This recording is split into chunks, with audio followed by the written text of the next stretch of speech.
It's uploading now. I'm gonna try and open up another thing to watch it.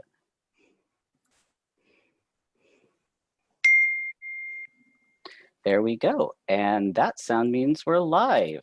Well, hello, everyone. Welcome to our latest Facebook Live.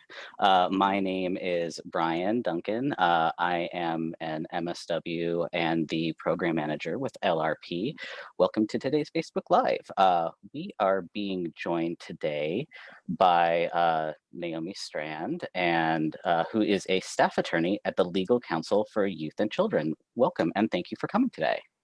Thank you for having me. Yeah, of course. Oh, I forgot to tell you, my pronouns are he, him, and they, them. And if you could you please let us know your pronouns and a little bit about what your work is? Yeah, my pronouns are she, her, and I work as a staff attorney at Legal Counsel for Youth and Children. I work exclusively on the Homeless Youth Project. So I work exclusively with youth aged 12 to 24 who are homeless or at risk of homelessness. All right. And just to let folks know, does watching this video create any kind of attorney-client privilege with you today, knowing that you are an attorney? It does not. You would have to individually contact me, and what I'm going to be providing is just legal information. All right, wonderful, great to know. And of course, for folks watching, it doesn't with me because I'm not a lawyer, but just to make that clear, because I work for them. So knowing the time we are in now, what trends are we seeing going on with homeless and housing insecure youth during this time? So at the moment, obviously it's the summer, so school is not, school is not in session to the extent it was before. And we always have a dip at that point because youth are not actually in contact with their kind of an everyday connection through school. Since folks have not been able to be in person in school, that dip in being connected to all the services that are available started earlier than the summer. What we suspect is the case is what happens during the summer in general, which is that stuff is happening, but we're not actually being able to easily access and connect with people because there isn't those ongoing everyday in-person connections. So we don't exactly know. We do suspect that there's a lot happening. So. Oh, so thinking about that misconnection, does that mean, do we know if there's an increase in these cases or not during this time? We don't know. We suspect that there likely is because youth are, there's a lot because everybody is stressed out and there's a lot going on. But we do not have, because we are not able to consistently remain in contact with people in the same ways as we were before COVID. We don't know exactly the extent of it right now. Yeah. We are still in contact with people, but it's harder. Yeah. However, as you and I both know and understand, also the LGBT community has a disproportionately large population of homeless youth, which are particularly affected during this time.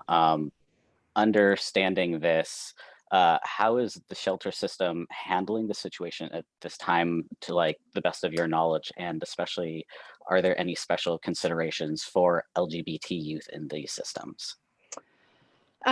So shelters are, they're figuring out as they go along. They're all trying to come up with systems and change systems as we figure out what might be best. I think, one of the really major issues for LGBTQ youth is isolation in general. And then now, like, everybody is really cut off. So it can be definitely a problem. In shelters, usually youth would be in there for emergency shelters, might be in there for like a 30-day period and then might get extended or something like that.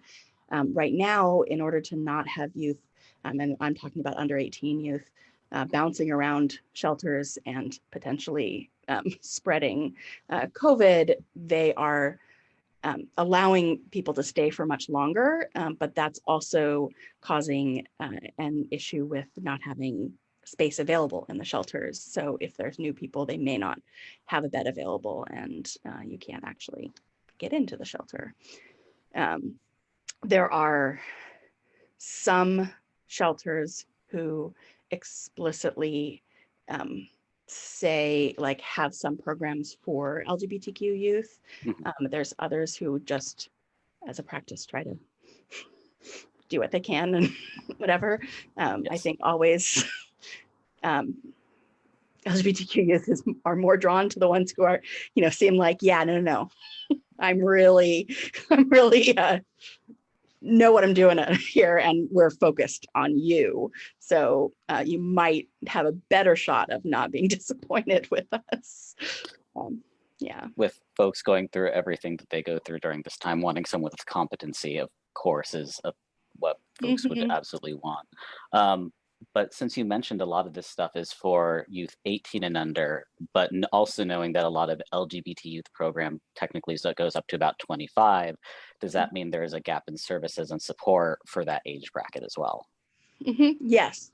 Yeah. And I think that, some of the issues that I'm seeing with more with the older chunk of that population is around name and gender mark changes in COVID, because some people have kind of done one part of the process and haven't gotten their actual ID or driver's license changed, and they get stuck in this in-between stage because the Department of Motor Vehicle is closed, and you can't actually go in.